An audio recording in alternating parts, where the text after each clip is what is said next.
Okay, smarty pants, answer this one. Do you know what earthquake magnitudes actually feel like? Well, at magnitude 1, you wouldn't notice a thing. At 3, you might slosh your coffee if you're drinking. At 5, things can start to shake off shelves, and it definitely gets your heart racing. But at 7.5, that's when the ground itself rips, buildings sway, and whole streets can split.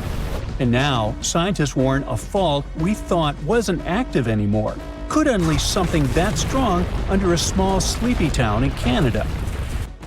Now, if you trace your finger across a map of northwestern Canada, you'll find Dawson City in the Yukon. It looks like a nice place to escape from civilization. After all, it only has about 1,600 residents. It's quiet, remote, and famous for its gold rush past. In the late 1890s, Dawson City ballooned into a boomtown almost overnight as prospectors chased gold.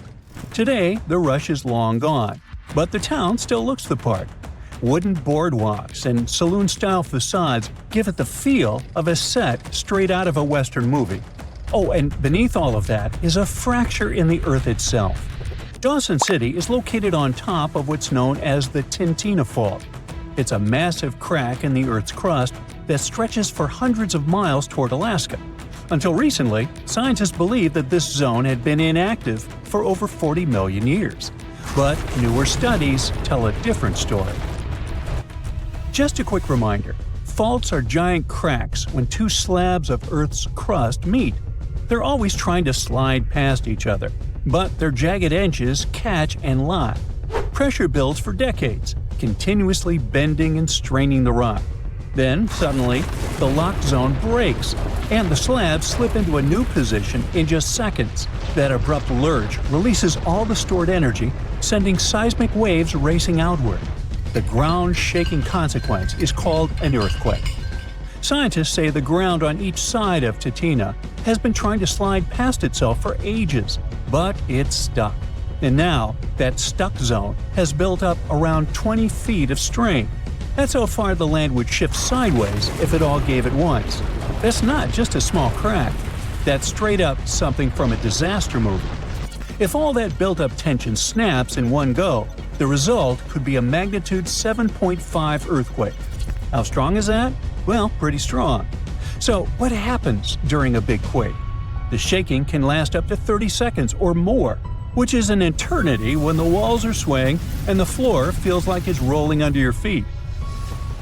If you're near the fault, things can get really scary. The ground doesn't just shake, it could take a big step sideways. This can lead to some renovations. Roads might get a new zigzag pattern, and unreinforced buildings could decide to do the twist. And if it happens in a Canadian winter, let's just say it could turn a simple power outage into a survival horror adventure. Being on soft soil is like sitting on wobbly jelly. It amplifies the shaking. Solid rock is a bit more stable. However, it's still dangerous. For example, in Mexico in 2003, a 7.5 quake damaged over 43,000 homes, buckled roads, and cut power for miles. In Sulawesi in 2018, the same magnitude not only leveled buildings, but triggered a tsunami and liquefaction. The whole neighborhood was swallowed as the ground turned to quicksand. Now here's something interesting. Most people don't think of Canada as an earthquake country, but it actually gets around 5,000 quakes a year. However, they're so small that you'd never feel them. The real hot spot is the West Coast, near British Columbia. That's where you hear people whisper about the infamous Big One. It refers to a future mega-thrust earthquake along the Cascadia subduction zone, a massive fault that runs for 600 miles just offshore. Unlike Tintina's sideways slip, Cascadia works by one tectonic plate shoving under another. For centuries, the North American plate has been bent upward like a spring as the Juan de Fuca plate has been diving below. When it finally snaps, that's a magnitude 9.0, more than 30 times stronger than a 7.5. We know it can happen because it already has. The last big one struck in 1700. It was so powerful, it didn't just shake the Pacific Northwest. It launched a tsunami across the ocean that smacked Japan, where villagers recorded an orphan wave with no local quake to explain it. Only later did scientists connect the dots. Now this brings us to the fact that despite all this, the size of the fault, the quiet buildup of strain, and the potential for a magnitude 7.5 earthquake, the Tintina fault isn't even listed on Canada's official seismic hazard map, at least for now. That means no warnings, no color-coded danger zones. And when a fault isn't on the map, nobody designs a building for it. There's no proper preparation. You don't build reinforced structures or have seismic codes, especially when people don't expect that the ground could split open. Now, to be honest, that's not someone's mistake. The fault just didn't show any signs of being active recently. And this part of Canada is really big, quiet, and doesn't have a lot of monitoring. Not until too long ago, people had thought of the Tintina as just a geological oddity, something cool for looking at the past, but not really relevant for the future. For years, the Tintina fault flew under the radar, but that changed when researchers brought high-tech gear. They uncovered subtle but clear land shifts near Dawson City. They looked like scars on the landscape and pointed to past earthquakes, including one that pushed the land nearly 3,000 feet over millions of years. Now, interestingly, newer glacial features showed no signs of disruption, which means the last major quake probably happened right before the end of the last ice age. In geologic terms, that's pretty recent. When scientists lined up those land shifts with the ages of glaciers, the picture was clear. The Tintina fault isn't retired. It's just been on a really long coffee break, and now it's itching to clock back in. That's why researchers want it officially on Canada's seismic hazard map.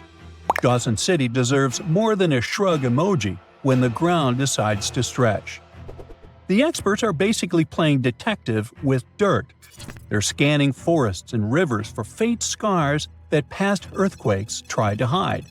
They're digging trenches like archaeologists with a taste for chaos, flipping through the Earth's diary one muddy page at a time. Every crack, wrinkle, and layer adds to the story of when Tintina last threw a tantrum and how loud the next one could be. It's pretty cool that satellites can literally track if one side of a valley is slowly creeping ahead of the other, like tectonic snail racing. The goal is to find out how often this fault snapped in the past, how much stress it's still holding on to today, and whether it's going to go off quietly or all at once.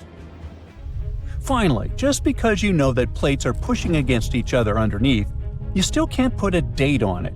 Long stretches of silence might mean the rocks are getting ready for something huge, or they could just be releasing stress in tiny ways that go unnoticed. Scientists can model possibilities, but no one has a countdown clock for the next rupture. The smartest mindset isn't prediction, it's preparation.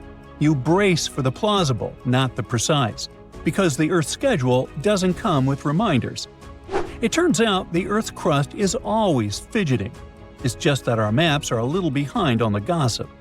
A fault everyone thought was harmless might actually be sitting on a magnitude 7.5 size secret. But don't worry, this isn't a cue to panic. It's a cue to get smart. Better data, sturdier buildings, and a few just-in-case habits. When the ground finally decides to settle its debt, what really matters isn't whether Dawson City feels the shake. It's whether everyone's prepared enough to turn a potential disaster into just a real wild story to tell later. Hey, have you ever been in an earthquake? I have. Tell me your story in the comments. Imagine standing in a quiet northern town, surrounded by mountains and forests, when the ground beneath your feet suddenly shifts with the force of a freight train. That's not a movie scene. It's a very real possibility for the people living in Dawson City, Canada. Hidden beneath the tranquil Yukon landscape lies a geological giant, the Tintina Fault.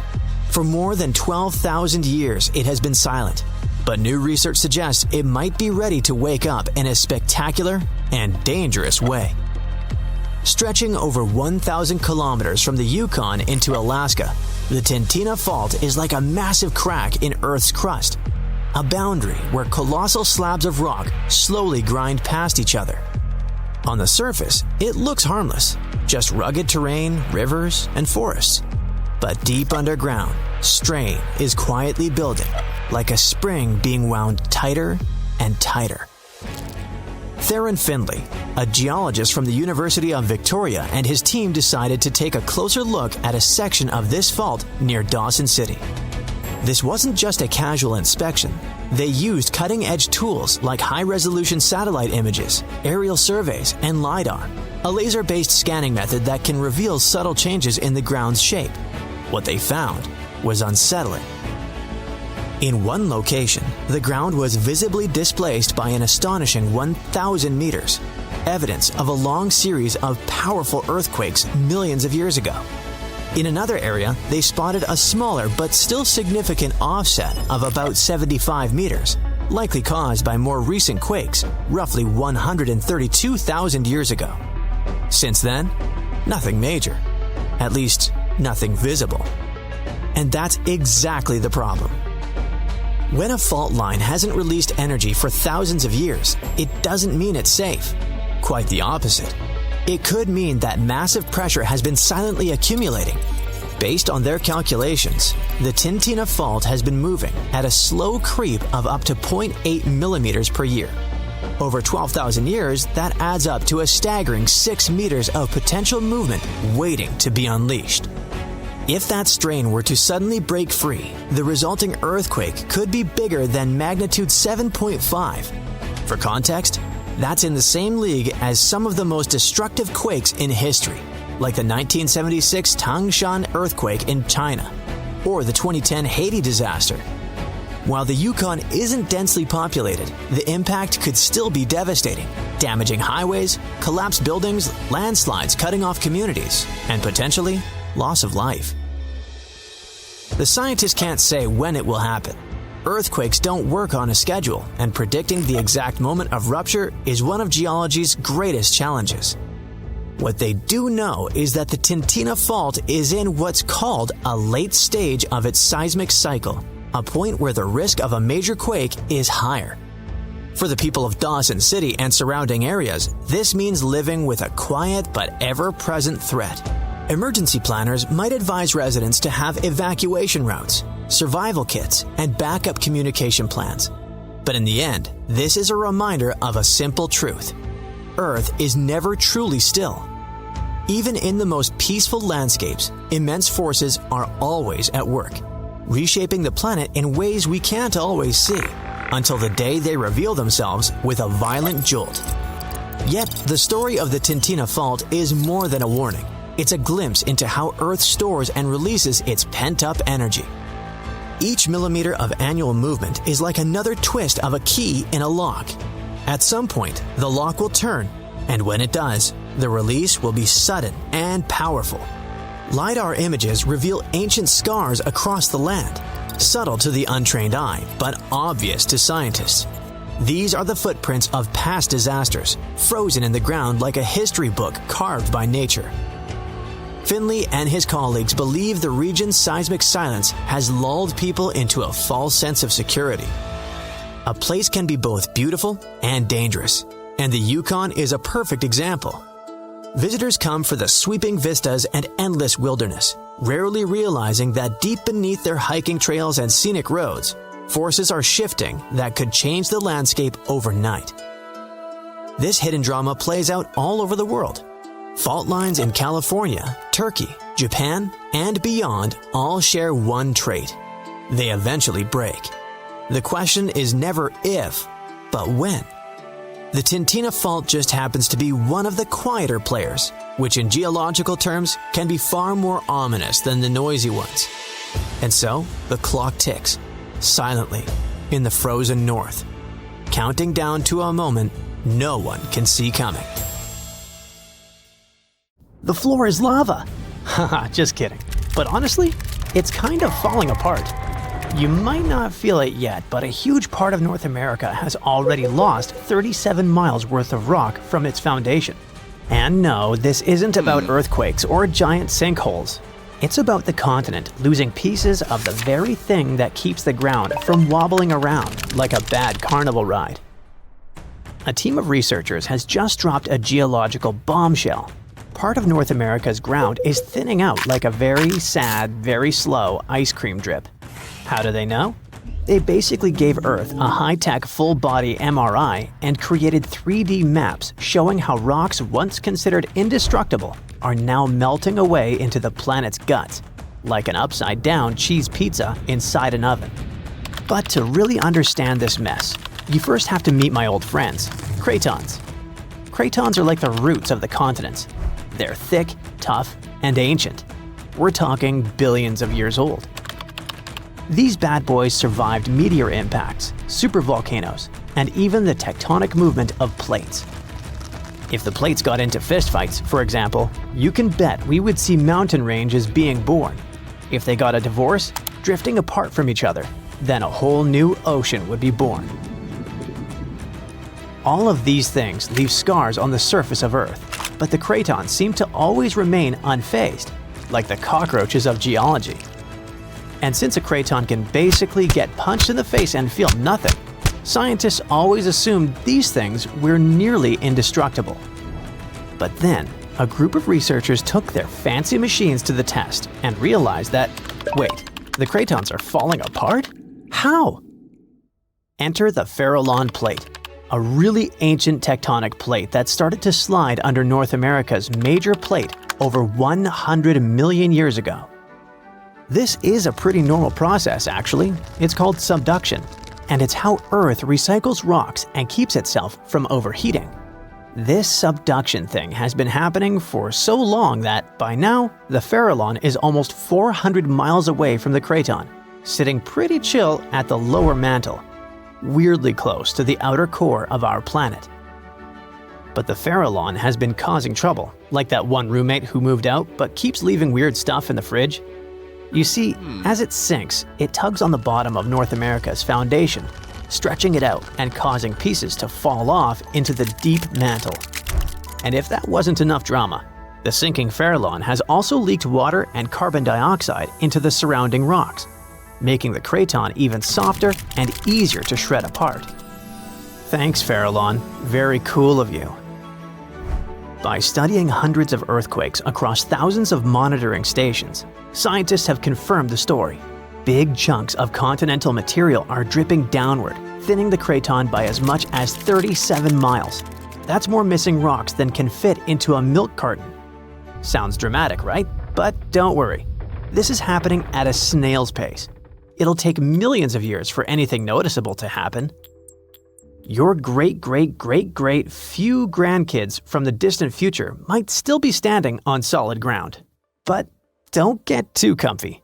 This thing may not be an urgent problem, but there's another type of sinking that's happening faster than you can say, "Help!" Here's the thing. By 2050, at least 32 major cities in the US, including New York, Baltimore, and Charleston, could be partially underwater. And guess what? This one is mostly our fault. Scientists noticed that since 2007, some cities have been sinking into the ground between 0.04 and 0.08 inches every year. Charleston, in South Carolina, is pulling ahead in the worst way possible, sinking 0.15 inches annually.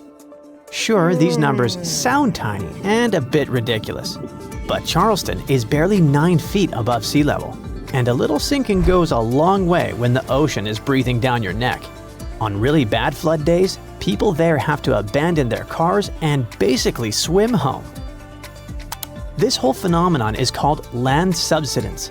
And when you mix sinking land with rising sea levels, you get a disaster cocktail of flooded streets, salty farmland, ghost forests, and a lot of very cranky homeowners. And it doesn't stop with just homes.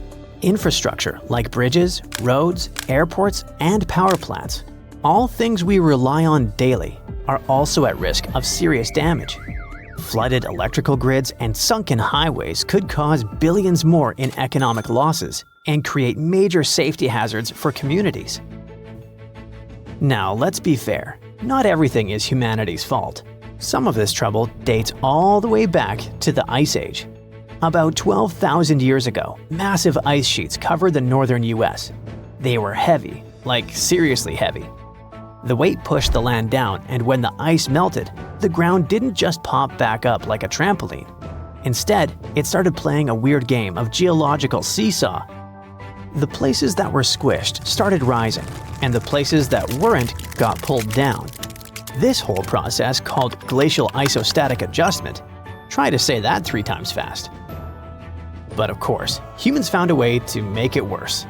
Groundwater extraction is a major culprit. Think of it like pulling the stuff out of the mattress. After a while, the whole thing just sags. In places like California's Central Valley, the land is dropping by up to 8 inches a year because we keep pumping out water during droughts. In cities like New York, the problem isn't just water. Skyscrapers themselves are making it worse. Yep, turns out if you stack millions of tons of concrete and steel onto soft ground, it tends to flatten. And in case you're wondering, the total mass of New York City's buildings is around 1.68 trillion pounds. That's about the same as 3.5 million statues of liberty piled up. With so much weight concentrated over a relatively small area, the underlying soils have no choice but to compress over time. And if you thought it couldn't get messier, think again. We've been building dams, which stop rivers from delivering fresh sediment to coastal areas. That sediment is kind of like Mother Nature's way of fluffing the ground back up. Without it, coastal lands are compacting like an old sponge. Plus, when wetlands are drained for agriculture or construction, the peaty soil dries out and collapses. Honestly, it's like the ground just can't catch a break. Scientists also noticed that the areas that used to be lush wetlands are now among the fastest sinking spots in the country, especially along the Gulf Coast. Louisiana, for example, is losing about a football field of land because of this mix of subsidence and rising seas. So what's the end game here for us regular people who just want to live above sea level? Well, it's not looking great. Ghost forests, which are basically drowned woodlands, are popping up. Farmland is turning salty and unusable. And even sunny day flooding, where streets flood without any rain, is becoming a thing. Yikes! Meanwhile, over on the West Coast, California is not exactly winning either. San Francisco and Los Angeles are both sinking, which means that rising sea levels could hit them twice as hard and twice as fast. In some places like the Palos Verdes Peninsula, the ground has been sinking so fast, people over there might as well live like moles. So, is America turning into the next Atlantis? Probably not next week, but without serious action, like cutting back on groundwater pumping and planning smarter cities, at least 500,000 people are in serious danger. And the housing damage could easily rack up a jaw-dropping $109 billion by 2050. In the end, while North America isn't about to sink like a poorly made souffle, it's definitely showing some cracks in the crust. So maybe let's ease up on groundwater pumping, rethink how and where we build, and invest a little more in keeping our feet dry. After all, if the floor really does become lava someday, we're gonna wish we had at least fixed the leaks first. Canada is massive, but almost everyone lives in the east or the west. And right in the middle, there is this huge stretch of land where hardly anyone calls home, Northern Ontario. So why does this place almost feel off limits? Northern Ontario is part of, well, Ontario. It's a super busy province, home to major cities like Toronto and Ottawa. About 1/3 of all Canadians live there, but most of them are down in the southern part of the province, not up north. But that doesn't really add up when you think about it because the northern part is way, way bigger. We're talking about a region that is more than 300,000 square miles, pretty much the same size as the whole country of Turkey. Northern Ontario takes up about 87% of the entire province, but strangely, only about 6% of Ontario's population lives in this area. But before you start dreaming about moving there for some peace and quiet, hold on. There are 4 big reasons people choose not to, and honestly, you'll probably agree. Reason number 1, the land itself. Look up the region on Google Earth, and all you will see is a huge stretch of empty space. Nothing special at first glance, but zoom in, and that's when things start getting complicated. Northern Ontario is famous for its rugged, remote landscapes, full of endless forests and lakes. It's beautiful to look at or snap a photo of, but living there is a whole different story. The geography makes the area tough to get around and makes it hard to build things like transportation routes and railways. And since it's so difficult to put decent roads up there, the whole region stays pretty isolated. That takes us to reason number 2, remoteness. You might think that, being in the center of the country, it could serve as a great link between the eastern and western parts of Canada. But in reality, that's not how it works, and the region is very far from Canada's major cities. Take Greater Sudbury, the largest city in Northern Ontario, with around 160,000 people. The closest major city is Toronto, which is about 230 miles away. So yeah, that's roughly a 4-hour drive just to get there. If you're planning a holiday weekend in a big, dynamic city, a 4-hour drive sounds like a fun road trip. But if you need to go for a dental appointment or sort out paperwork, that distance suddenly feels endless, not to mention the cost. Unfortunately, that's how life is for many people up there. Residents of Northern Ontario don't have easy access to opportunities or services. With so few people scattered across such a huge area, the region doesn't have enough facilities, infrastructure, or easy access to essential services like healthcare and education. People there sometimes have to deal with poor or even non-existent infrastructure, like missing roads, airports, hospitals, and schools. Without those things, settling down is really tough. And in rural areas, it's even worse, because the lack of services can seriously hurt their quality of life. Psychologically speaking, that's not great either. People can end up feeling isolated and lonely, and the freezing weather doesn't help. Which brings us to reason number 3, why most people don't live in Northern Ontario: the harsh climate. If you're not a fan of cold weather, you should definitely leave this region off your travel bucket list. Winters up there can be long and brutal, with temperatures sometimes dropping as low as 40 degrees below 0 Fahrenheit. Have you ever tried shoveling snow when it's this cold? Yeah, it's not exactly fun. That kind of harsh weather doesn't just mess up your weekend plans or your daily jog. It also makes transportation a huge challenge. The result is that many residents end up isolated from essential services and job opportunities. And it's also really hard to build infrastructure, grow industries, or run businesses because of that harsh climate. Take farming, for example. Compared to Southern Ontario, the northern region has a shorter growing season and much colder weather. Although crops like oats, potatoes, and green beans can handle the cold, the climate usually limits the variety of things that can be grown. That's why most farms are concentrated in the southern part of the province, and in other parts of the country, like the prairies and Quebec.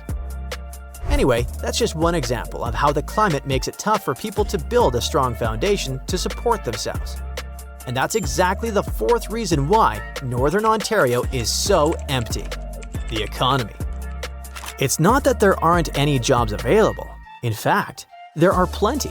In 2023, the northern part of Ontario had some of the highest job vacancy rates in the country. So unlike in many parts of the world, it's a place where they have tons of jobs available, but no people to fill them. One reason people don't take those jobs is that many of them are older. Just look at Elliott Lake, for example. 42% of the people living in the city are over 65 years old. That's the 3rd highest concentration of older adults anywhere in Canada. But it's not all that different in the rest of the region either. Estimates show that by 2036, people aged 65 and older will make up almost 30% of Northern Ontario's total population. And you see what happens when they hit 65, right? They've got their pensions, and going back to work just isn't on the radar. This problem only gets worse because young people just don't seem interested in living there. Every year, lots of students around 17 or 18 years old pack their bags and either drive across the province or fly across the country to study somewhere away from their northern homes. And many of them don't come back. But that's actually pretty strange considering the region does have a strong economy. especially in mining. Take the Red Lake area, for example. It's packed with gold. In fact, it's home to one of the richest gold deposits in the world and has already turned out over 30 million ounces of the metal. That's definitely helped Canada stay ranked among the top 5 gold-producing countries in the world. Then, there's this region, known as the Ring of Fire. It's centered around McFaulds Lake in the Kenora district and covers about 1,900 square miles. It's rich in valuable minerals like chromite, cobalt, nickel, copper, and platinum. These days, Northern Ontario's mining industry is making a big comeback and attracting new investments. That's happening because the world is suddenly desperately looking for critical minerals. By that, I mean essential elements used in modern technologies like smartphones and renewable energy systems. Minerals like cobalt, nickel, and copper are especially important for making the batteries that power electric cars, for example.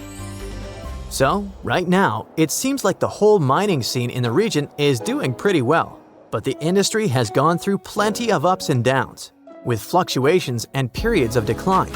And that, combined with the possible lack of variety and jobs outside the mining industry, means people are more likely to leave the region in search of better opportunities. Interestingly though, mining companies are now struggling to find enough skilled workers in Northern Ontario. And that's probably because of all the reasons we've already talked about: an older population, harsh weather, tough geography, and a long distance from major urban centers. So, it's basically a cycle. And local authorities are trying to break out of it by improving infrastructure in the region, offering more incentives, and finding ways to keep young workers from leaving. Some of their strategies include offering cash rewards to people who refer healthcare workers for job openings or providing tax-free payments to help cover higher home energy costs. And there are plenty of other initiatives too. So yeah, with strategies like these, it's definitely possible to grow the population there. And who knows, maybe one day this region could be bustling with people. Hey, quick question. How many continents are there? 7? Maybe 5? There's no correct answer. According to different approaches, the range is between 4 to 7. But it might actually be as many as 8. Chances are, a lost continent has recently been found between Greenland and Canada. This new continent discovery could also potentially be the key to how microcontinents form. What does this all mean, and what makes this hidden landmass near Greenland so important? Now, if you're like me, and if you are, then there's 2 of us, when you hear the word continent, you probably think of land like Europe or Africa, places above water where people live. But in science, a continent isn't about being above sea level. It's about what the land is made of. Earth's outer layer, called the crust, comes in 2 main types, continental and oceanic. Continental one is thicker, lighter, and made of different types of rock, like granite. The oceanic crust is thinner, heavier, and made mostly of dark volcanic rock. Now, the discovery under the Davis Strait between Greenland and Canada appears to be a piece of continental landmass, even though it's under the ocean. Scientists call it a proto-microcontinent because it began to break off from a larger terrain millions of years ago, but never quite made it. As tectonic plates slowly shifted, the Earth's crust in this region stretched and cracked. One chunk started to split away, but for some reason, the process stopped. It didn't drift off like a full continent, and it didn't sink like ocean crust either. Instead, it stayed right there, floating beneath the waves all this time. This makes it different from true microcontinents, like Zealandia, which have completely detached and now exist as separate tectonic blocks. Zealandia is a submerged microcontinent near New Zealand. About 94% of it lies underwater, but because it's made of continental crust, many geologists say it qualifies as Earth's 8th continent. However, Zealandia is still debated because it's too big to be a microcontinent, and there's no official global body to define its status. There's no global organization like the UN or some kind of international geology council that can declare, hey, this is a new continent. Unlike Madagascar, which is fully above sea level and widely accepted by geologists as a classic example of a microcontinent, Zealandia is still waiting for a proper label. I know you're probably wondering, isn't Madagascar an island? The simple answer is, it's both. It's the fourth largest island in the world completely surrounded by water, but it's also geologically considered a microcontinent because it broke off from the supercontinent Gondwana around 88 million years ago and is made of continental crust, not oceanic crust.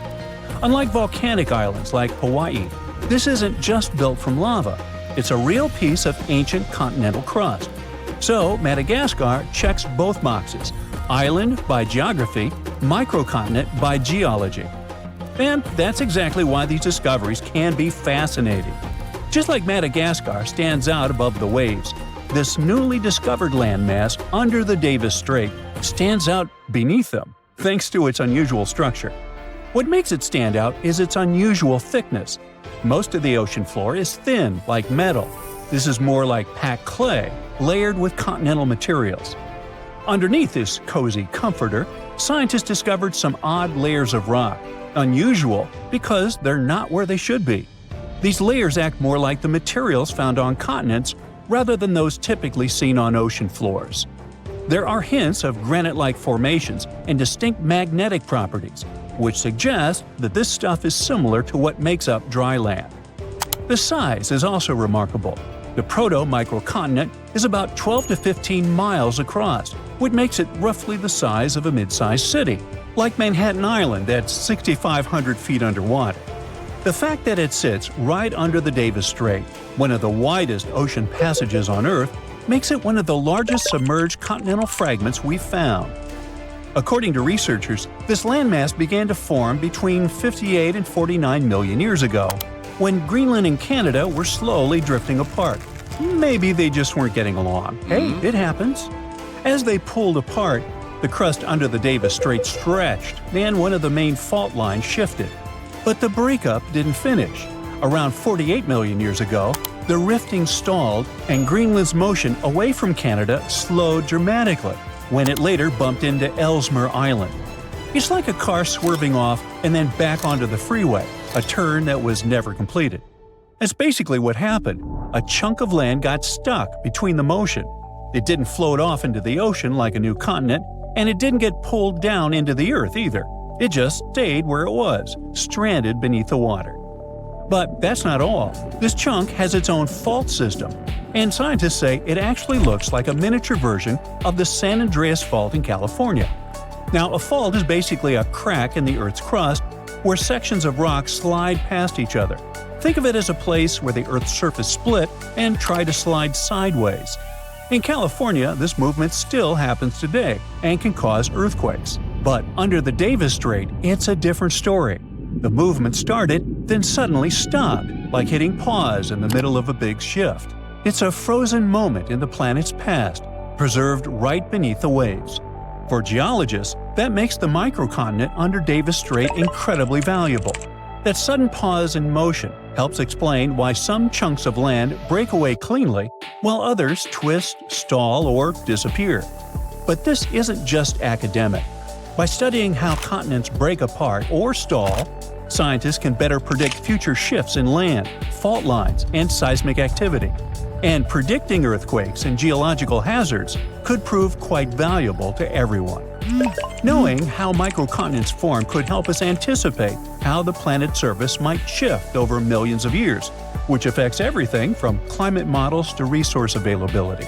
But even just the technological advancement needed for such discoveries is greatly beneficial.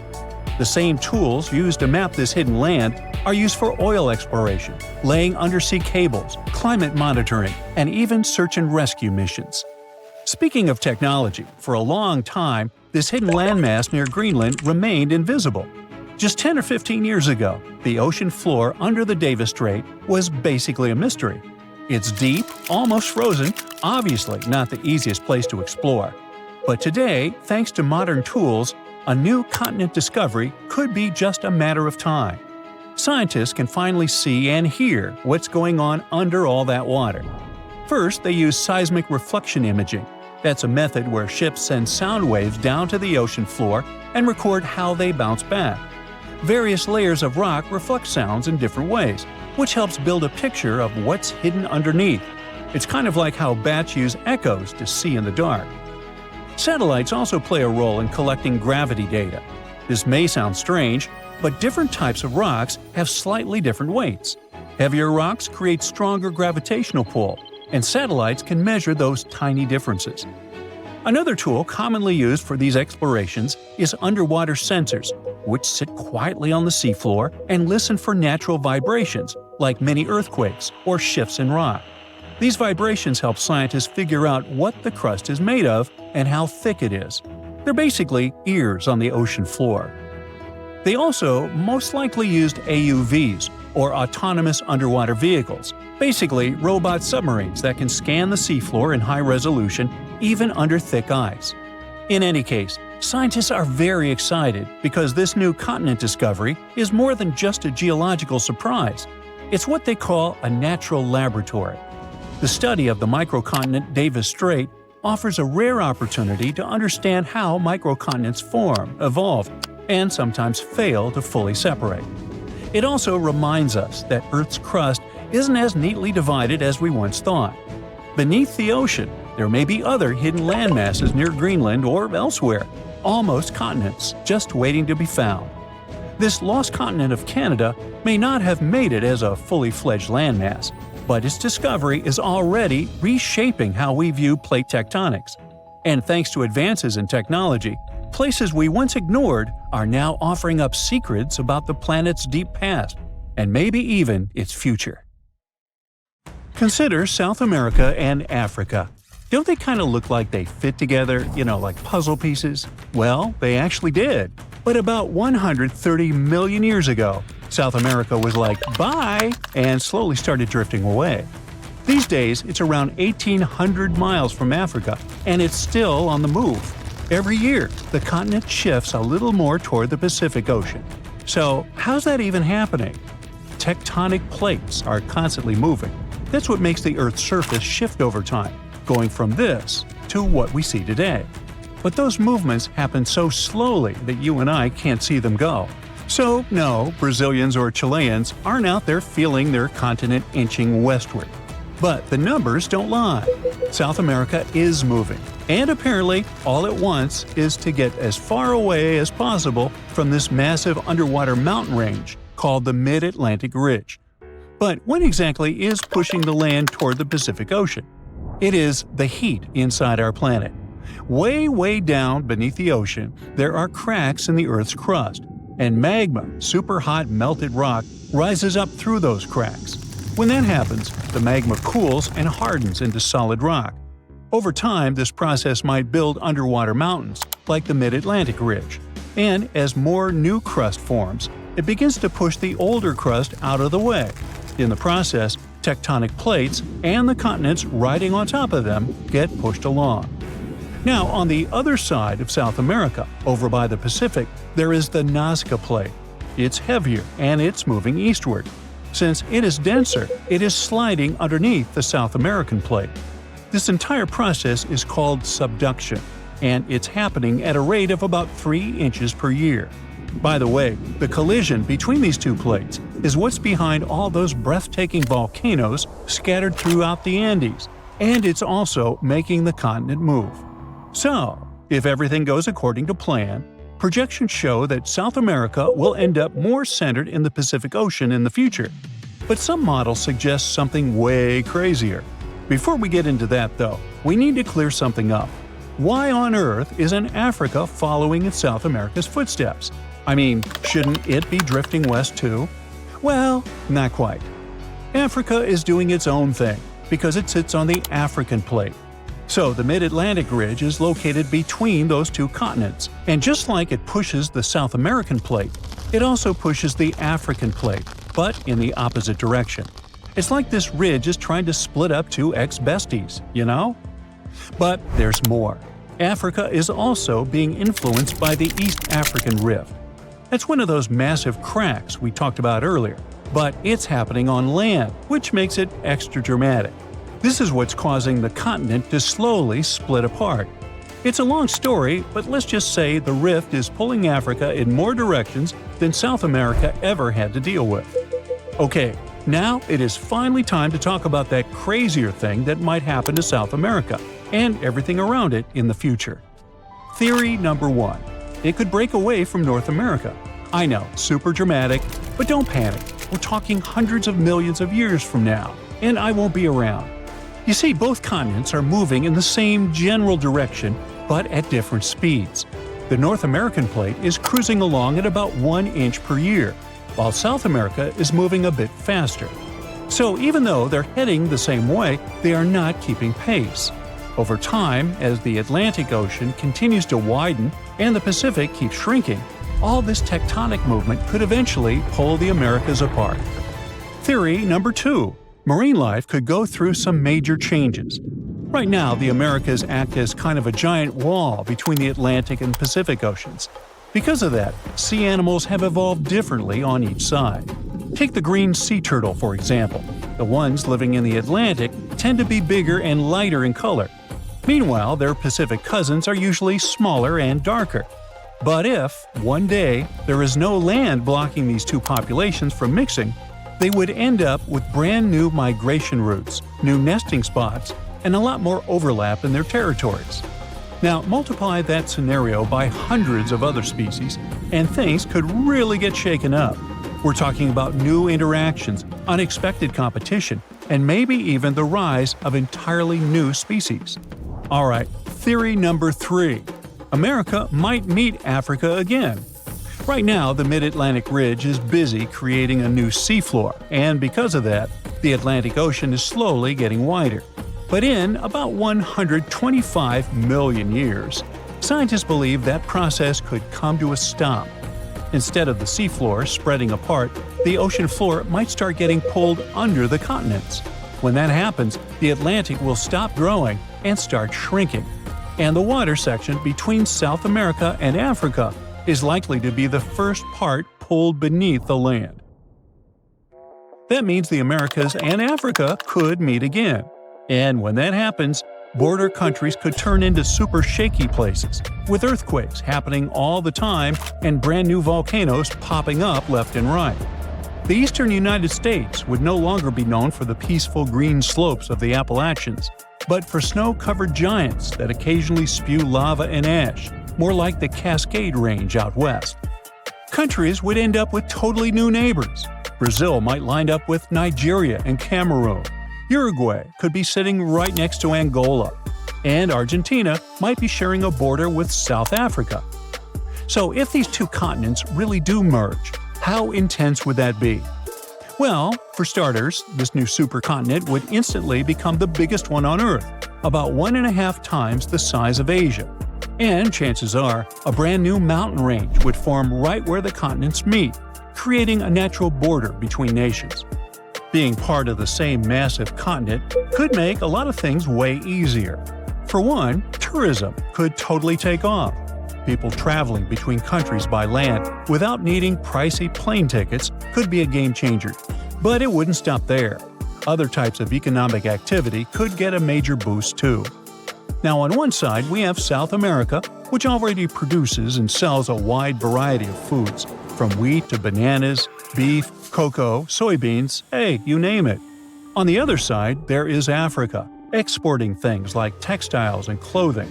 That alone would make them a super powerful bloc when it comes to trading raw goods. But can you name another important thing these two continents have in common? Yep, petroleum. Countries in South America, like Brazil, Venezuela, and Colombia, are major oil exporters. And over in Africa, you've got Nigeria, Algeria, and Libya doing the same. Now, can you see just how powerful that kind of union could be? Meanwhile, let's talk about animals. These two massive lands coming together could lead us to wild meetups, like a capybara sharing space with a Nile crocodile, or a sloth seeing a hyena from the top of a tree. This could even lead to new animal hybrids showing up, like a tabby crocodile or a sloth hyena.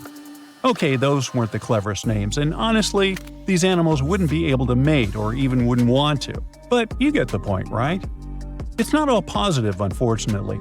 New species showing up could become predators, competitors, or even parasites to the native plants and animals.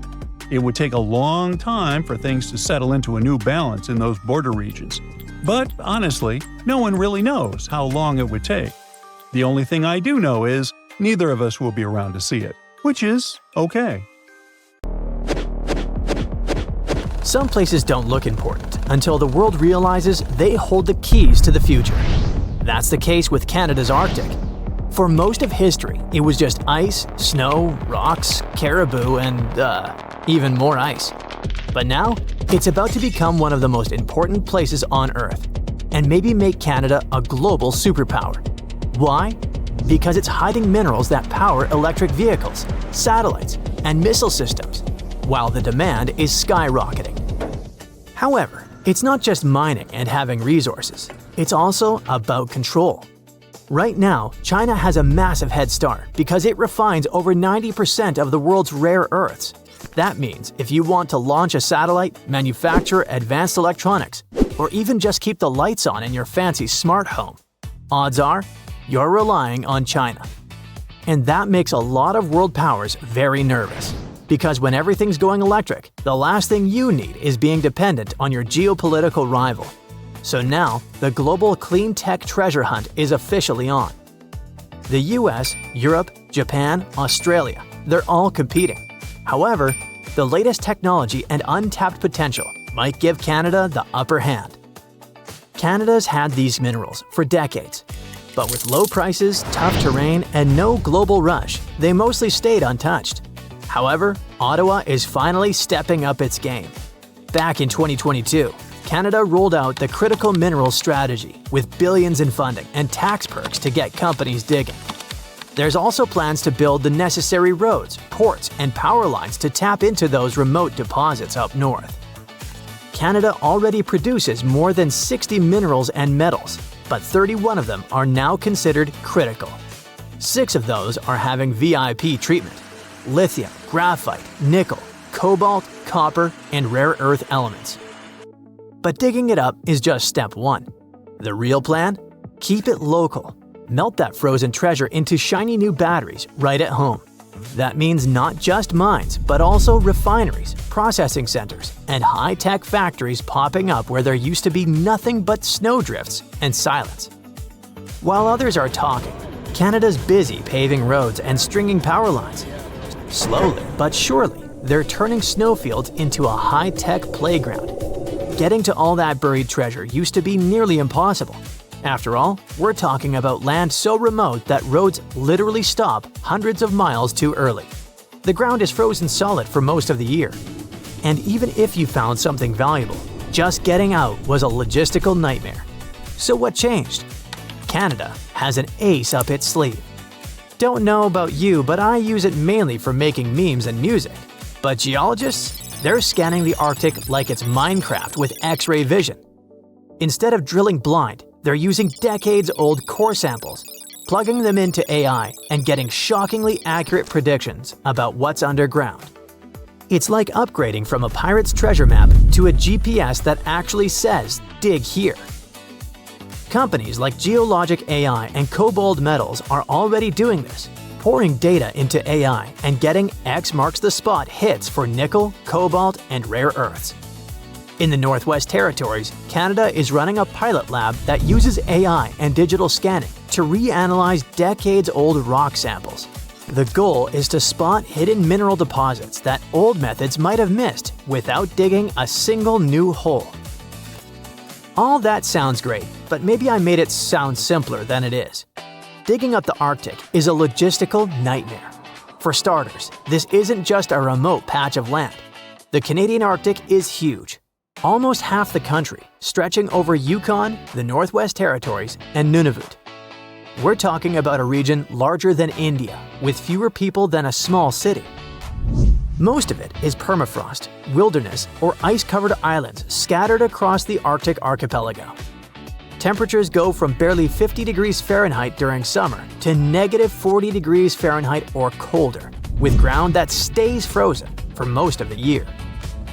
Fun fact, did you know that negative 40 degrees happens to be the same as negative 40 degrees Celsius? It's the one temperature where both scales intersect. They climb at different rates, but eventually cross paths when it gets cold enough. Just a small trivia nugget for weather nerds like me. Anyways, you can't just roll in a truck and break ground in the Arctic. Up there, roads just stop. Want to build something? It can take years, and one nasty winter can put everything on ice. And if you want to continue up north, you need more of everything. More food, more fuel, more machines, which means even more money. Speaking of money, another chilling fact is how much this all costs. Mining in the far north is way more expensive than doing it in, say, Australia or Chile. An AI might tell you where the minerals are, but people and big machines still have to dig, and that costs a fortune. But that's not all. Most of the Canadian North is Indigenous land. First Nations, Inuit, and Métis communities have lived there for thousands of years, and mineral hotspots often sit right on their ancestral grounds. So when Canada talks about unlocking the Arctic, it's not just a question of roads and robots. It's a question of partnership and collaboration. And that's not optional. Legally, projects on Indigenous land require consultation and, in many cases, consent. The good news, some communities aren't just involved, they're leading the way. In regions like Nunavut and the Northwest Territories, Indigenous-owned corporations and world powers are already shaping how development happens on their terms. If Canada wants to pull this off, it's going to need more than tech and funding. It's going to need trust. So with all that in mind, can Canada pull this off? Honestly? With technological advancements and partnerships, it doesn't seem impossible. But Canada isn't just doing one thing right. It's doing a bunch of things at the same time. Let's recap. Hidden resources? Checked. New strategy? In place. Big funding? Approved. AI tools? Deployed. Indigenous partnerships? Underway. Infrastructure? Already breaking ground. It's a snowball turning into an avalanche. Exploration boosts investment. Investment speeds up roads. Roads unlock more deposits. More deposits attract more factories.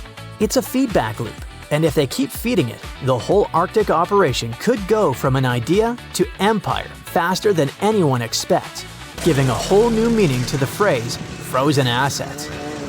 But this doesn't just help Canada. It could save the US a whole lot of trouble. If all goes to plan, the US won't need to ship rare earths halfway across the planet. It can just look north, wave at the caribou, and get what it needs from its closest neighbor.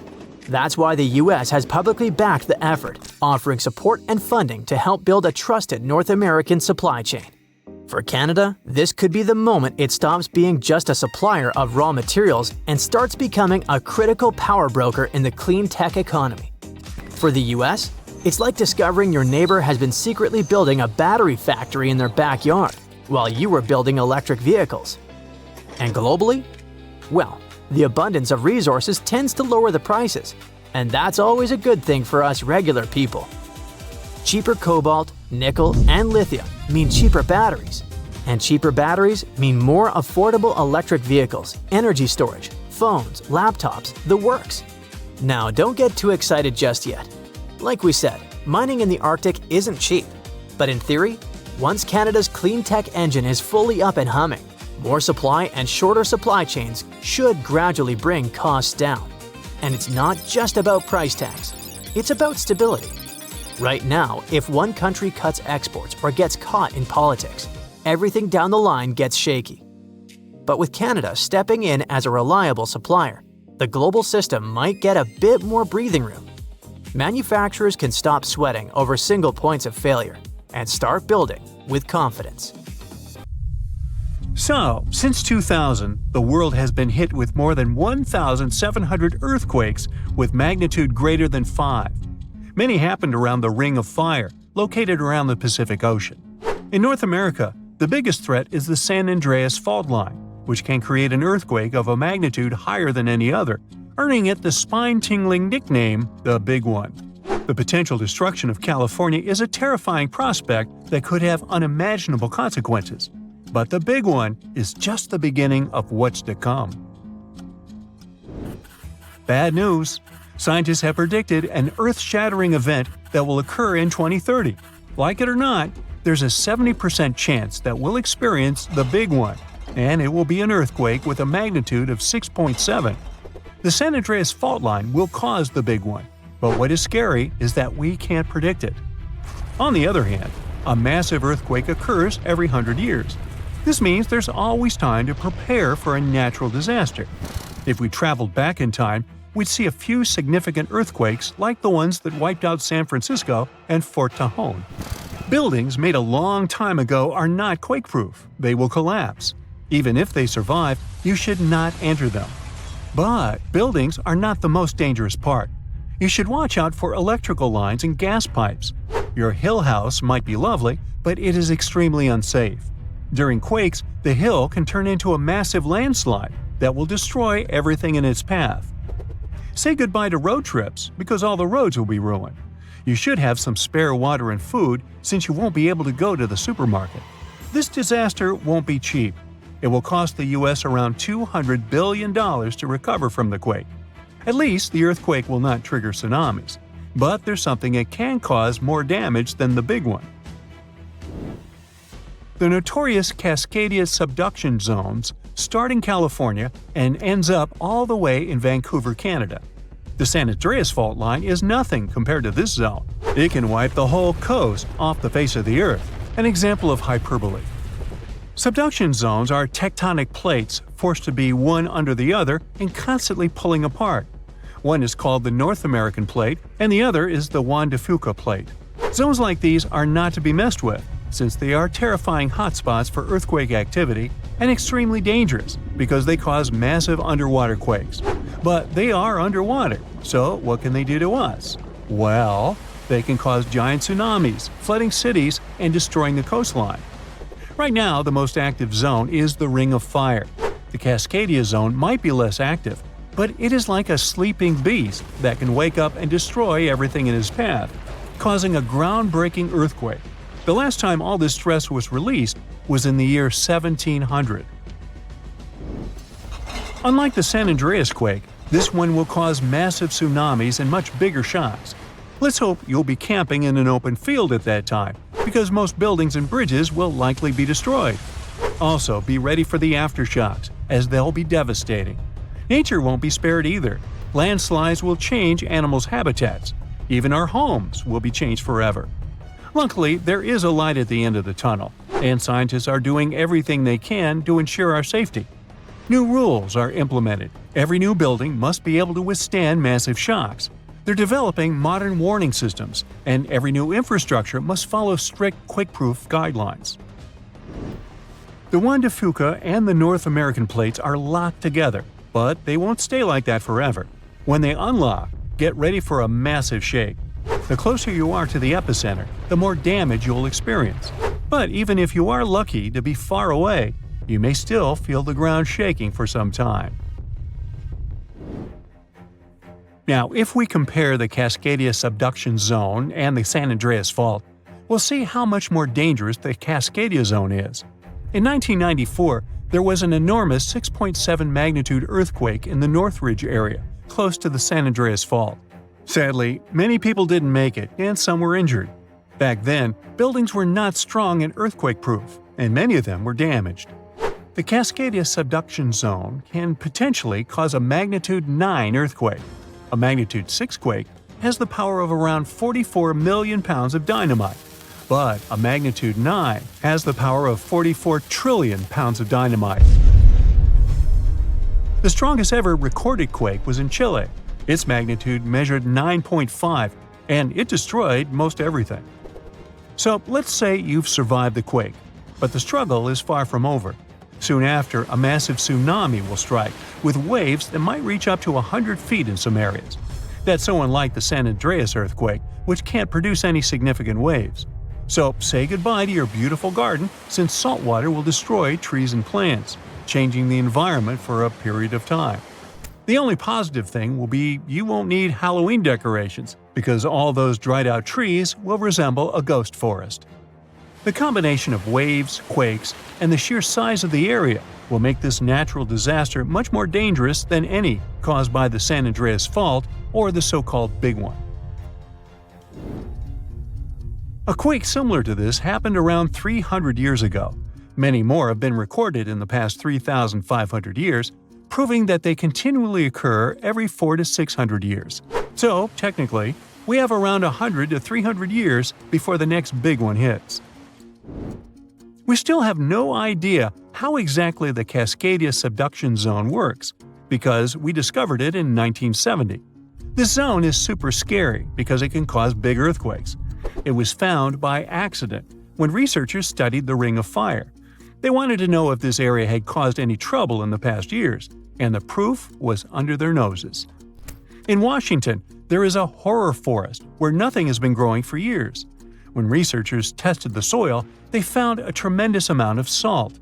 They put 2 and 2 together and concluded that a massive tsunami had been the reason. Experts still didn't know when the forest was destroyed, but Japan kept records of a gigantic earthquake that had a similar effect. It was the one that happened in the year 1700. There is a 1 in 3 chance that the next one will occur in 2050. You must know how to survive the Canadian earthquakes and make it out unscathed, so listen carefully. Those who live in this area have almost no experience with earthquakes like this one. Surviving the quake is relatively easy, but the tsunami coming afterwards is the real danger. After the shake, find the highest ground and go there. Only bring the essentials, like food and water. Yeah, leave your baseball card collection at home. After the first hit, don't try to go down. Seismologists say that most likely there will be a few more waves, and they have proven this. On the 22nd of May, 1960, seismologist Jerry Eston and his 4 friends went to Hawaii to see an expected tsunami that was to happen around midnight. They set up their gear on Wailuku Bridge with an escape route planned. This bridge had been destroyed in the previous tsunami, but the new one was much taller and better. After midnight, the water was 4 feet above the average level. The second wave hit a half hour after midnight, and the water rose another 9 feet by 1 a.m. The water started going down and dropped by 7 feet, but the horror was far from over. Next, they saw a wave that was around 20 feet tall. This shows us that tsunamis are unpredictable, and we should listen to experts to stay safe.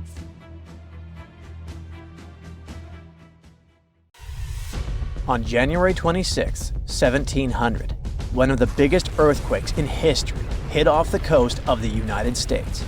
It had a magnitude of 9, which puts it in the top 10 most powerful earthquakes ever recorded.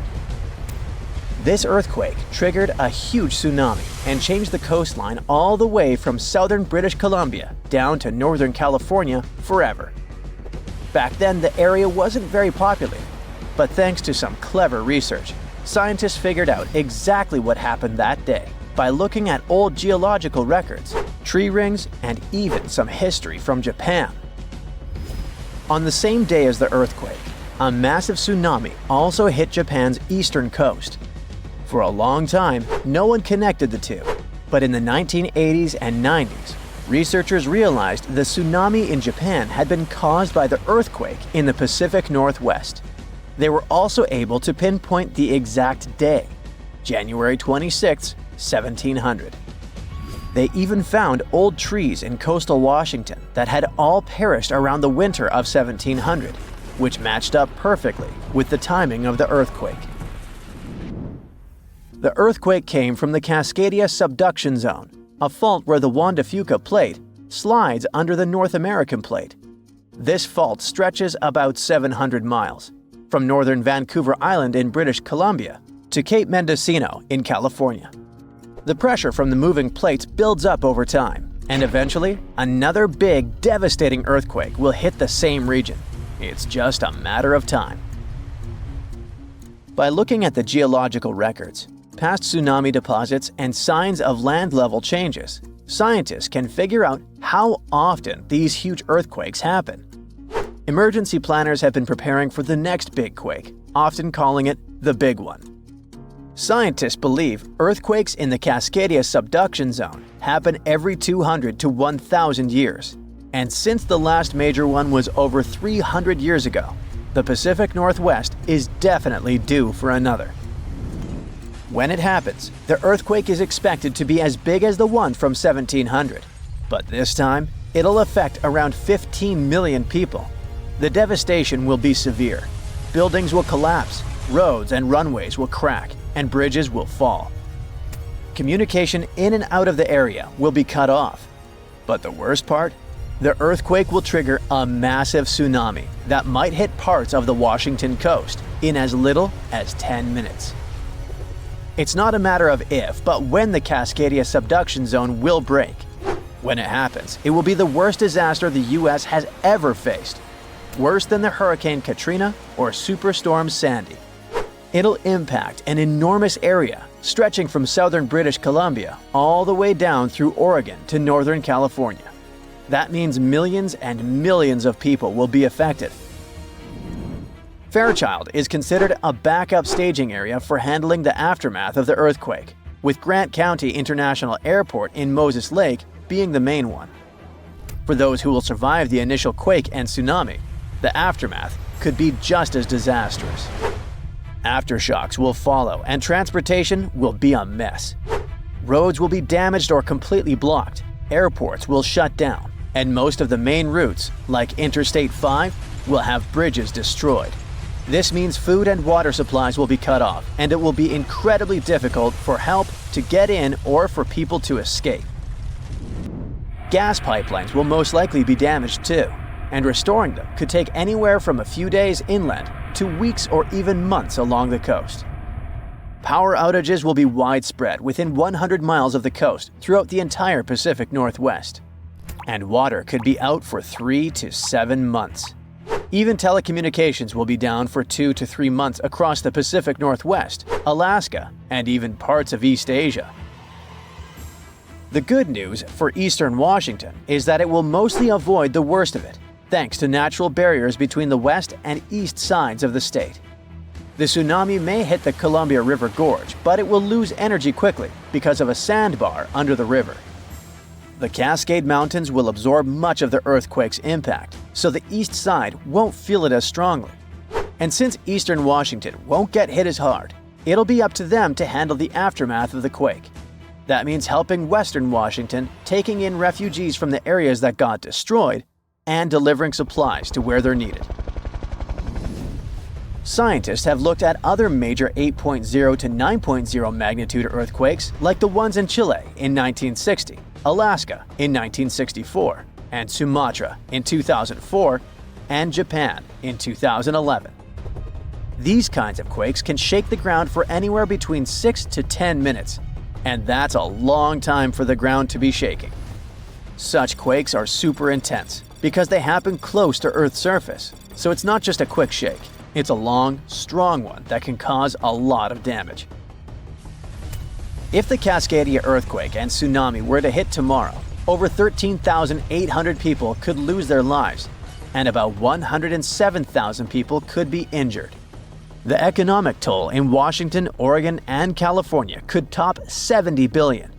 To put that into perspective, we can compare these numbers with some other major earthquakes. In Chile's 1960 earthquake, about 1,650 people lost their lives. The 1964 Alaska quake resulted in around 140 lives lost. The 2004 Sumatra earthquake and tsunami took the lives of an estimated 280,000 people. And the 2011 Japan earthquake and tsunami caused over 20,000 casualties. Authorities know about the dangers of the Cascadia fault, but even with all the planning, no one can say for sure what will be needed when the big quake hits.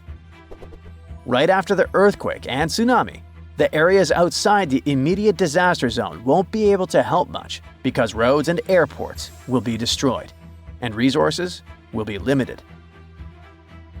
How can we deal with this kind of disaster and its effects? We don't have all the answers yet.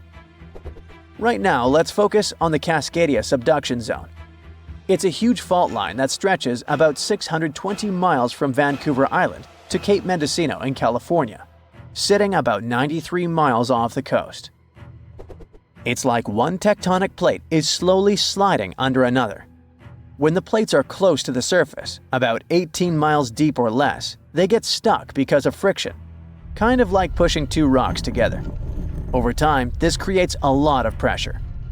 When the pressure finally becomes too much, the plates slip, causing a massive earthquake. This is called a mega-thrust earthquake, and it can be huge.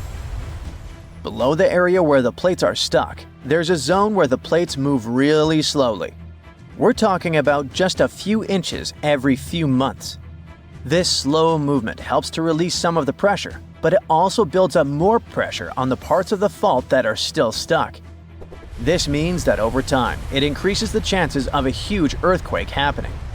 These massive quakes, called Great Subduction Zone earthquakes, can be stronger than magnitude 8.5. Megathrust earthquakes are the biggest earthquakes that happen. They can go over a magnitude of 9.0, which is insanely powerful.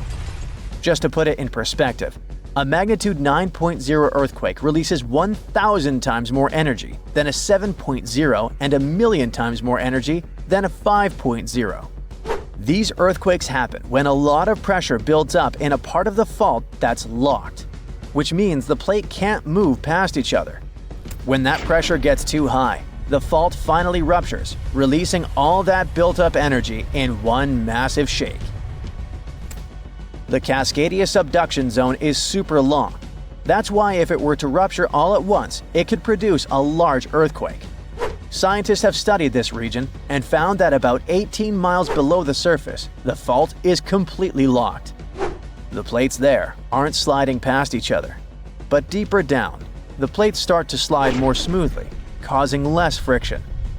This is important because it tells us how much stress is building up in that locked zone, and how it could eventually lead to a major earthquake.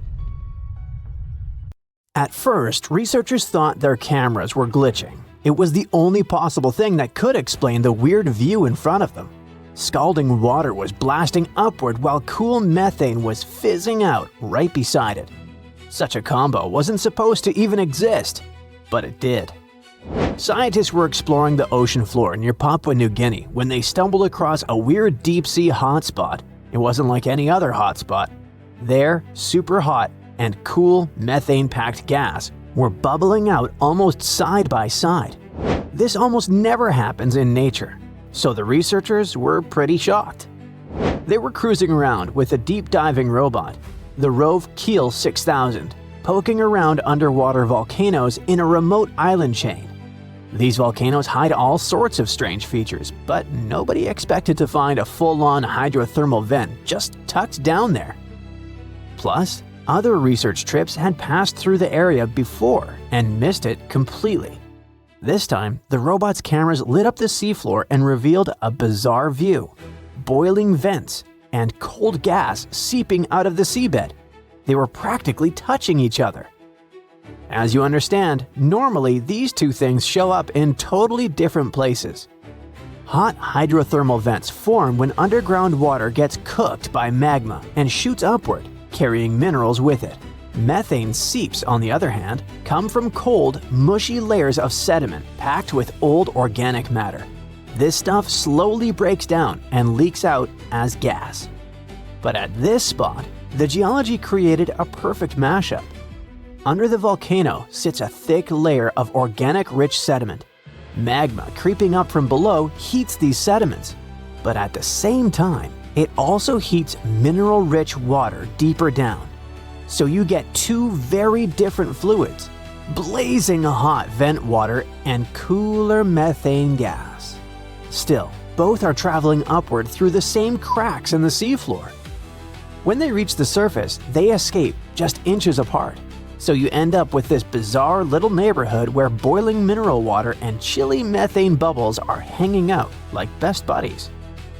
To ocean scientists, this is like discovering a unicorn that can also fly. It's weird, rare, and super exciting. An even more exciting thing is that right next to those weird hot and cold vents, an entire mini-world of creatures has taken over the rocks.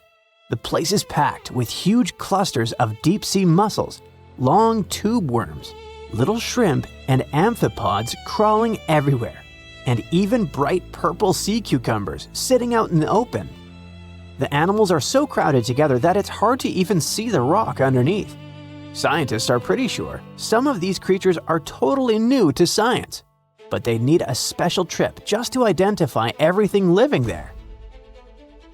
The strange mix of hot fluids and methane-heavy gas also changes the rocks themselves.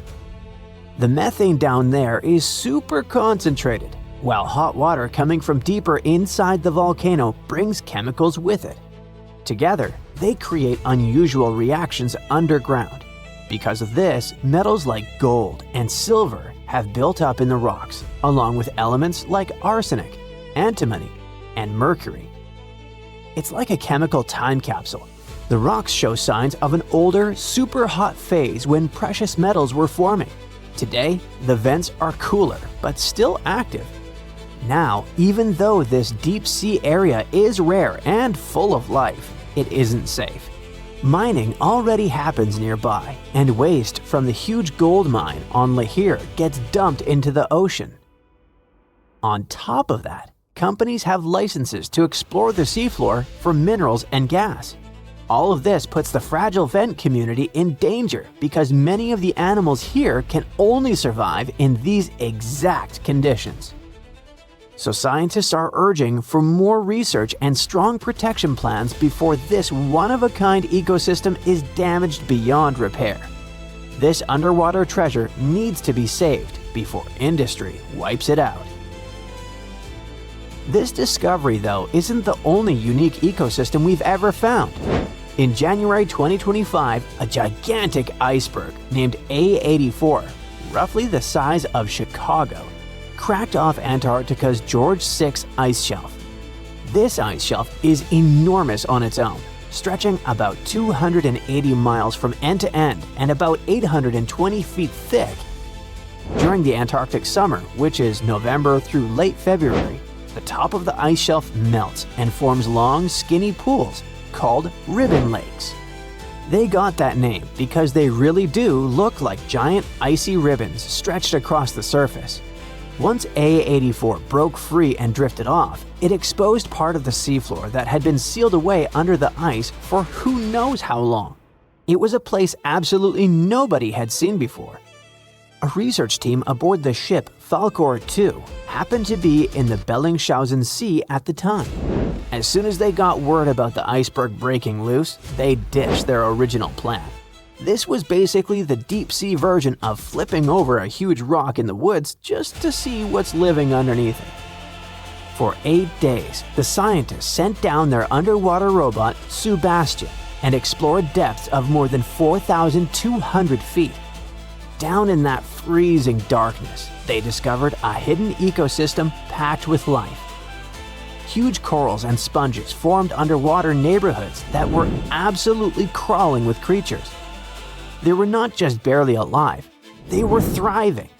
So yeah, the scientists expected to find something down there, but they definitely didn't hope to spot a full-on underwater city of ancient life.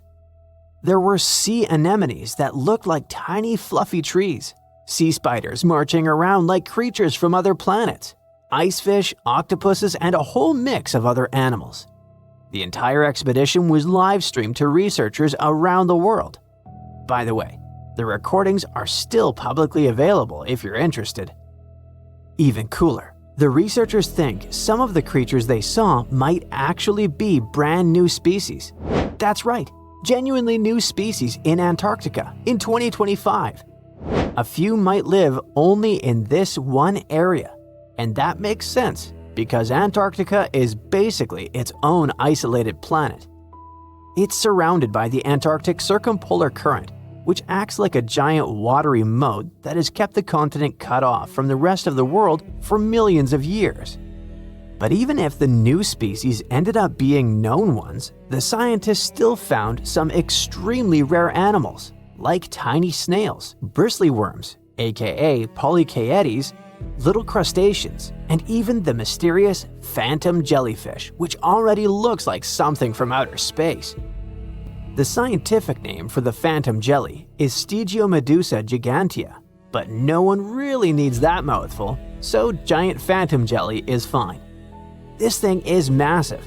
Its bell, the umbrella-shaped top, can be more than 3 feet wide. It also has 4 long ribbon-like arms that can stretch up to 33 feet. That's the length of a school bus. Actually, the first one was collected in 1899, but scientists didn't even realize it was a completely new kind of jellyfish until 60 years later. Its body is mostly see-through with a ghostly purple tint, and instead of normal tentacles, it uses those big flowing arms to grab prey and feed itself. Even though jellyfish don't have brains, the way this giant phantom jelly moved caught scientists off guard. It seemed to steer its long arms with surprising control, especially when it drifted through tight spaces near the seafloor. It looked cautious and almost intentional, which is kinda unsettling. Another maybe kinda sorta smart creature lurking in the dark ocean? Great. The researchers also found bristleworms. Officially, they're called polychaetes, but bristleworms sounds way more fun. These worms are common in cold, deep oceans and come in tons of shapes and sizes. Their bodies are made of segments lined with tiny bristles that help them crawl, sense the environment, and defend themselves. One standout is the Antarctic scale worm, which has shiny golden bristles that make it look surprisingly fancy for a creature living in freezing darkness. So, as you see, there are still tons of places and things on Earth that don't seem real or aren't even supposed to exist. And even with our level of technology, we're unlikely to figure out all the wonders the world has to offer in the near future.